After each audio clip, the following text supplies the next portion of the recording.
इस लड़ाई की शुरुआत हुई थी 5 जून 1967 को इजरायली समय के अनुसार सुबह 7:10 पर। फ्रांस में 50 के दशक में बने रॉकेटों से लैस 16 मैजिस्टर फाउगा प्रशिक्षण विमानों ने हेडसोर हवाई ठिकाने से टेक ऑफ किया।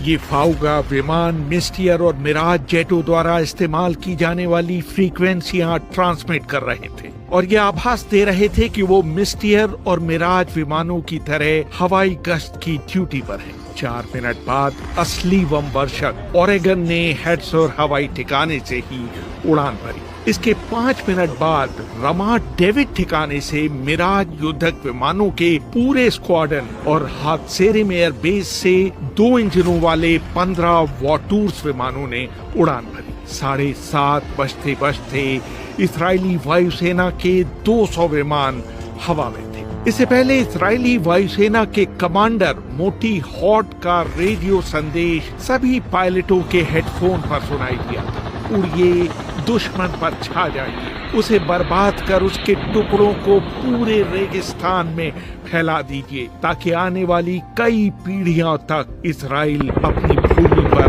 सुरक्षित रह सके। 1967 के युद्ध पर मशहूर किताब 6 Days of War लिखने वाले माइकल बी ओरेन लिखते हैं, ये सारे विमान धरती से सिर्फ 15 मीटर ऊपर उड़ रहे थे ताकि मिस्र के 82 रडार केंद्र इन विमानों के रास्ते का पता न लगा सकें। इनमें से अधिकतर विमान पहले पश्चिम की तरफ भूमध्य सागर की तरफ गए, वहां से उन्होंने यू टर्न किया और मिस्र की तरफ मुड़ गए। दूसरे विमानों ने लाल सागर की तरफ से मिस्र के बहुत अंदर बने हवाई ठिकानों का रुख किया। सारे विमान बहुत कड़ाई से रेडियो साइलेंस का पालन कर रहे थे। साथ साथ उड़ रहे पायलट हाथ के इशारे से एक दूसरे से संपर्क कर रहे थे। सारा खेल ही यही था कि मिस्र के तट पर पहुंचने से पहले उन्हें इसकी हवा तक न लग पाए। इससे पहले इजरायली वायुसेना के चीफ ऑफ ऑपरेशन कर्नल रफा हार्लेव ने सभी पायलटों से कह दिया था कि उन्हें विमान में तकनीकी खराबी आ जाने के बाद भी रेडियो संपर्क स्थापित नहीं करना है। ऐसी दशा में उन्हें अपने विमान को समुद्र में क्रैश कर देना होगा। ये सभी इजरायली पायलट मिस्री पायलटों की तुलना में कहीं अधिक प्रशिक्षित थे। उनके फ्लाइंग आवर्स भी उनसे ज्यादा थे और सबसे बड़ी बात, उनके करीब करीब सभी 250 विमान पूरी तरह से ऑपरेशनल थे। उन्होंने मिस्र के हवाई ठिकानों को उड़ाने का कई बार मॉक अभ्यास किया था। इस अभ्यास को इतना खुफिया रखा गया था कि इजराइल के कुछ मंत्रियों को छोड़कर अधिकतर मंत्रियों तक को इसकी भनक नहीं थी। जर्मनी में पैदा हुए इजरायली जासूस वॉल्फगैंग लॉट्स ने अपने आप को पूर्व एसएस अफसर बताते हुए मिस्र की सेना के बड़े अधिकारियों से दोस्ती कर ली थी। वर्ष 1964 में अपने पकड़े जाने से पहले उसने मिस्र की कई खुफिया खबरें इजराइल तक पहुंचा दी थी। इजराइल को और भी खुफिया सूचनाएं अपने दूसरे जासूसों से मिली थी। उनमें से एक था अली अल अल्फी नाम का शख्स जो राष्ट्रपति नासिर की मालिश किया करता था। मिस्री वायुसेना की सबसे बड़ी गलती थी कि उन्होंने अपने युद्धक विमानों को छिपाने की कोई कोशिश नहीं की थी।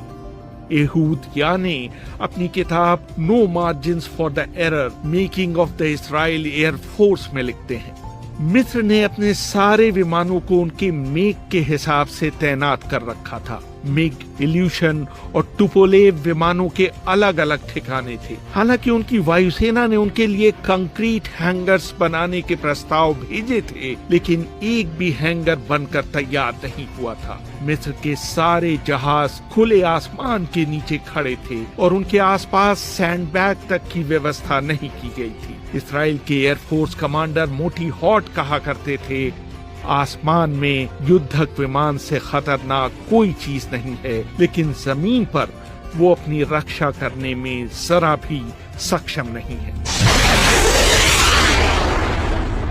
जब इजराइल का हमला हुआ तो मिस्र के लगभग सभी विमान जमीन पर थे और उनके पायलट नाश्ता कर रहे थे। वो ये मानकर चल रहे थे कि अगर इजरायली हमला भी करेंगे तो सुबह तड़के करेंगे। इसलिए उनके सारे विमान गश्त लगाकर मिस्र के समय के अनुसार 8:15 तक अपने ठिकानों पर लौट आए थे। इजराइल में उस समय सुबह के 7:15 हो रहे थे। माइकल बी ओरेन अपनी किताब 6 Days of War में लिखते हैं, उस समय सिर्फ 4 ट्रेनी पायलट हवा में थे और उनके पास कोई आक्रामक क्षमता नहीं थी। उसी समय अलमाजा बेस से 2 इल्यूशन 14 ट्रांसपोर्ट विमानों ने उड़ान भरी।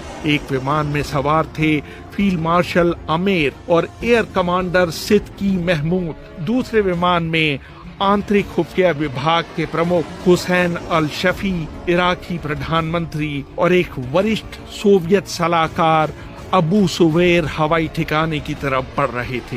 मिस्र के सारे एयर कमांडर या तो उन 2 विमानों में बैठे हुए थे या उनमें बैठे लोगों का नीचे उतरने का इंतजार कर रहे थे। इन इल्यूशन विमानों को अपने रडार पर देखकर इस्राएली थोड़े चिंतित भी हुए कि वो उनके बढ़ते हुए विमानों को देख लेंगे। इस्राएल के बढ़ते विमानों के बारे में पहली चेतावनी इन इल्यूशन विमानों ने नहीं बल्कि ब्रिटेन द्वारा जॉर्डन को दिए गए अजलुन रडार सिस्टम से आई। 8:15 बजे स्टेशन के रडार की स्क्रीनों पर बार बार ब्लिप्स आने लगे। हालांकि जॉर्डन की वायुसेना समुद्र की तरफ बड़ी संख्या में इस्राएली विमानों के आने जाने की आदी हो गई थी, लेकिन इस बार उनके जमावड़े का घनत्व पहले से कहीं अधिक था। ड्यूटी पर तैनात अफसर ने अम्मान में जनरल रियाद के मुख्यालय पर पहले से तय कोड वर्ड इनाब भेजा, जिसका मतलब था युद्ध। उन्होंने ये महत्वपूर्ण सूचना काहिरा में मिस्र के रक्षा मंत्री शम्स बदरान को बढ़ा दी, लेकिन उनके छोर पर इस महत्वपूर्ण टिप ऑफ को डिसाइफर नहीं किया जा सका। मिस्र ने सिर्फ एक दिन पहले ही जॉर्डन को बताए बिना अपनी इनकोडिंग फ्रीक्वेंसीज को बदल दिया था। अजलुन पर बैठे विशेषज्ञ इस बात का अंदाजा ही नहीं लगा पाए कि उनके रडार पर आने वाले ब्लिप्स इजरायली युद्ध विमानों के थे या समुद्र में मौजूद अमेरिकी या ब्रिटिश विमान वाहक से उड़ने वाले विमानों के। अचानक उनके रडार के स्क्रीन पर दिखाई दिया कि इन विमानों ने साइनाई का रुख कर लिया है। उन्होंने कोड वर्ड के जरिए मिस्र को आगाह करने की बहुतेरी कोशिश की, लेकिन मिस्र में इस कोड वर्ड को पढ़ा ही नहीं जा सका। लेकिन अगर ये संदेश पढ़ भी लिए गए होते तब भी इस पर तुरंत कार्रवाई करने के लिए रक्षा मंत्री शम्स बदरान वहां मौजूद नहीं थे। कुछ ही घंटे पहले वो ये निर्देश देकर सोने चले गए थे कि उन्हें जगाया न जाए। इसी तरह डिकोडिंग के इंचार्ज कर्नल मसूद अल जुनैदी और एयर ऑपरेशन के प्रमुख जनरल जमाल अफीफी भी वहां मौजूद नहीं थे। महमूद रियाद अपनी किताब the struggle for piece in middle east में लिखते हैं, वायुसेना के खुफिया विभाग ने कई बार इसराइल के हमले के बारे में आगाह किया था, लेकिन सुप्रीम हेडक्वार्टर पर तैनात फील्ड मार्शल अमेर के प्रति वफादारी और नासिर के प्रति अविश्वास रखने वाले अफसरों ने इस लीड की अनदेखी की। इसराइलियों के लिए ये मिनट बहुमूल्य साबित हुए। इस हमले में इसराइल ने अपनी वायुसेना के 12 विमानों को छोड़कर सभी विमानों को झोंक दिया था। दूसरे शब्दों में उन्होंने देश के आसमान के रक्षण को खुदा के हवाले छोड़ रखा था। बाद में इस लड़ाई का नेतृत्व कर रहे और बाद में इसराइल के प्रधानमंत्री बने इत्साक रबीन ने एक इंटरव्यू में बताया था, हम इस हमले की सफलता के बारे में पूरी तरह से आश्वस्त नहीं थे। हमने इस हमले की असफलता की संभावना को देखते हुए दुश्मन के हवाई ठिकानों पर हमला करने की एक और योजना बना रखी थी। इस्राएली वायुसेना के मुख्यालय पर मैं, मोशे दायान, वीजमान और इस्राएली वायुसेना के कमांडर मोटी हॉर्ड हमले के परिणाम का इंतजार कर रहे थे। हमें पहले 45 मिनट एक पूरे दिन की तरह लग रहे थे। अब तक इस्राएल के आगे उड़ने वाले विमान समुद्र पार कर चुके थे। उन्होंने इलेक्ट्रॉनिक जैमिंग तकनीक का इस्तेमाल कर सोवियत विमानों को अपने हमले की भनक नहीं लगने दी थी। इस्राएली वायुसेना के प्रमुख मोटी हॉर्ड इजरायली डिफेंस रिपोर्ट में लिखते हैं। इजरायली समय के अनुसार 7:30 बजे उन्हें अपना पहला लक्ष्य दिखाई दे गया था। फायद और किब्रीत हवाई ठिकानों के बारे में मिस्र के खुफिया विभाग को गलतफहमी थी कि ये ठिकाना इजरायली विमानों की पहुंच के बाहर है। मिस्र के सारे जेट खुले में अर्ध गोलाकार शेप में खड़े हुए थे। बहुत से हवाई ठिकानों पर सिर्फ एक हवाई पट्टी थी। हमें इन्हें सिर्फ ब्लॉक भर करना था। इसके बाद वहां मौजूद विमानों के लिए कोई मौका नहीं था। आसमान में विजिबिलिटी बेहतरीन थी। इजरायली जेट एकदम से 9000 फीट की ऊंचाई पर चले गए और मिस्र के रडारों पर पहली बार उनकी झलक दिखाई दी। उन्होंने नीचे डाइव लगाई और 4 का फॉर्मेशन बनाते हुए नीचे आए और 2 विमानों ने जोड़ा बनाकर हमला किया। हर विमान ने 3 चक्कर लगाए। उनकी पहली प्राथमिकता थी रनवे को नष्ट करना, फिर लंबी दूरी के विमानों को बर्बाद करना जिनसे इजरायली शहरों को खतरा हो सकता था, और फिर अंतिम लक्ष्य था मिग विमानों को उड़ने लायक न रखना। हर चक्कर के लिए 7 से 10 मिनट दिए गए थे। वापसी के लिए 20 मिनट, विमान में दोबारा तेल भरने के लिए 8 मिनट और पायलट के आराम के लिए 10 मिनट निर्धारित किए गए थे। 1 घंटे के अंदर विमान दोबारा हमला करने के लिए तैयार हो जाते थे। उस घंटे के दौरान मिस्र के हवाई ठिकानों पर लगातार हमले हो रहे थे। फैद एयरबेस पर मिस्टियस विमानों से हमला करने वाले कैप्टन अवीहू बिन नून ने याद किया, जब हम अपने लक्ष्य पर पहुंचे तो आसमान साफ हो चुका था। जब मैं डाइव करके बम गिराने वाला था तो मैंने देखा कि रनवे के एक छोर पर 4 मिग टेक ऑफ करने की तैयारी कर रहे थे। मैंने उनके ऊपर ही अपने बम रिलीज कर दिए, जिसका नतीजा ये हुआ कि उनमें से 2 विमान तो फौरन ही लपटों से घिर गए। ये डुरेंडल्स विमान थे जिन्हें इजराइल ने एक गुप्त मिशन में फ्रांस के साथ मिलकर बनाया था। 180 पाउंड के इन बमों की खासियत ये थी कि ये बहुत सटीक ढंग से निशाने पर गिरते थे। एक बम के गिरने के बाद 5 मीटर चौड़ा और 1.6 मीटर लंबा गड्ढा बन जाता था, जिसकी वजह से रनवे इस्तेमाल करने लायक नहीं रहता था। उसकी तुरंत मुरम्मत भी मुश्किल हो जाती थी क्योंकि बमों के फ्यूज थोड़े थोड़े अंतराल पर फटते रहते थे। अबू सुवेर बेस पर ही 1 घंटे के अंदर इस तरह के 100 से अधिक बम गिराए गए। बिन नून आगे बताते हैं, हमने बेस पर मौजूद 40 मिग विमानों में से 16 को नष्ट कर दिया और वापसी में हमने सैम 2 बैटरी को भी नहीं छोड़ा। हमने ऊपर से देखा पूरा ठिकाना आग की लपटों से घिरा हुआ था। नीचे मिस्र के पायलट पूरी तरह से सदमे में थे। उन्हें उनके रक्षण को भेद पाने की इजरायली क्षमता पर यकीन ही नहीं हो पा रहा था। मालिस बेस के कमांडर ब्रिगेडियर जनरल तहसीन जकी ने बाद में the sword and the olive पुस्तक के लेखक व्रैन क्रेवेल्ट को दिए इंटरव्यू में याद किया, मैंने जेट जहाजों की आवाज सुनी। मैंने आवाज आने की दिशा में देखा। मुझे सिलेटी रंग के 2 मिस्टियस विमान आते दिखाई दिए। उन्होंने पहले रनवे की शुरुआत पर 2 बम गिराए। उनके पीछे 2 विमान और थे। उन्होंने रनवे के बीचों बीच बम गिराए और आखिरी 2 जहाजों ने जहां रनवे समाप्त होता था वहां बम गिराए। 2 मिनटों में पूरा रनवे इस्तेमाल करने लायक नहीं बचा था। बेनी सुफैफ और लक्सर हवाई ठिकानों पर खड़े टुपोलेव 16 विमानों में इतनी जोर से धमाका हुआ कि हमला करने वाला एक विमान भी उसकी चपेट में आ गया।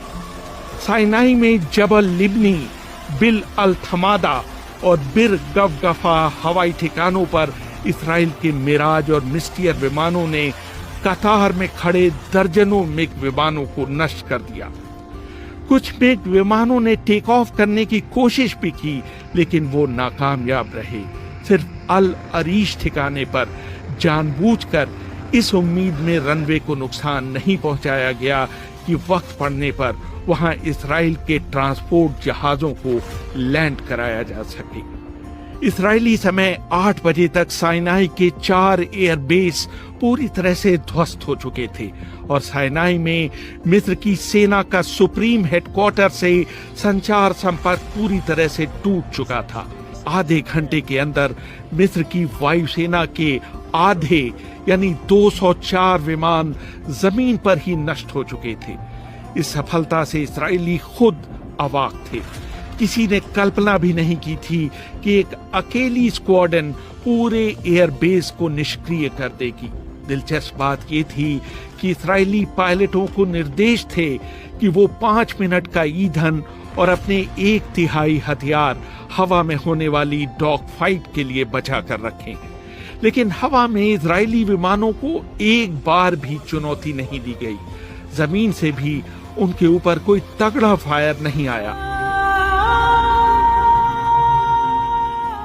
मिस्र के वायुसेना प्रमुख फील्ड मार्शल अमेर ने मिस्र की सभी 100 एंटी एयरक्राफ्ट बैटरीज को इस डर से फायर न करने के आदेश दिए कि कहीं वो मिस्र के विमानों को ही इस्राएल का विमान न समझ बैठे। सिर्फ काहिरा में विमान भेदी तोपों ने इस्राएली विमानों को थोड़ा विचलित करने की कोशिश की, लेकिन वहां भी उनके निशाने सटीक नहीं थे। बाद में इन विमान भेदी तोपों के कमांडर मेजर सईद अहमद रबी ने बताया, आखिर में मैंने खुद बिना आदेश के फायरिंग शुरू करने का फैसला लिया। मुझे डर था कि इसके लिए मुझे कहीं कोर्ट मार्शल न किया जाए, लेकिन इसके लिए मुझे वीरता पदक दिया गया। रबी ने दावा किया कि उन्होंने इस्राएल के कई विमान मार गिराए, लेकिन इस्राएल ने कहा कि इस हमले में उनके सिर्फ एक विमान को नुकसान पहुंचा और वो भी उनकी ही हॉक मिसाइल का शिकार हुआ। इस्राएली वायुसेना की सफलता को जितना संभव हो सका गुप्त रखा गया ताकि संयुक्त राष्ट्र द्वारा लागू किए गए युद्ध विराम में देरी की जा सके। इस बीच 8:15 पर रक्षा मंत्री मोशे दायान ने थल सेना के हमले के लिए रेड शीट पासवर्ड जारी किया और इस्राएली टैंक भी तेजी से साइनाई में घुस गए। हमले की दूसरी लहर में इस्राएली युद्धक विमानों ने लगातार हमले करते हुए मिस्र के 14 हवाई ठिकानों और सभी रडार केंद्रों को बर्बाद कर दिया। इस दौरान उनका सरप्राइज एलिमेंट समाप्त हो चुका था और उन्होंने रेडियो साइलेंस को भी तिलांजलि दे दी थी। मिस्र की तरफ से उनका विरोध मामूली था। थोड़ा बहुत विरोध विमान भेदी तोपों की फायरिंग से आ रहा था। दूसरे राउंड में करीब 100 मिनटों में ही इस्राएली विमानों ने 164 चक्कर लगाए और 107 और विमान नष्ट किए। उनको कुल 9 विमानों का नुकसान हुआ। उस सुबह मिस्र के कुल 420 लड़ाकू विमानों में से 286 विमान नष्ट कर दिए गए। इनमें 30 टुपोलेव 16, 17 इल्यूशन 28, 12 सुखोई 7 और 90 मिग 21 विमान शामिल थे। मिस्र की वायुसेना के 1/3 पायलट इन हमलों में मारे गए थे। 10:35 पर इस्राएली वायुसेना के प्रमुख मोटी हॉड ने जनरल रबीन की तरफ मुड़कर वो मशहूर जुमला बोला था, मिस्र की वायुसेना का अस्तित्व समाप्त हो चुका है।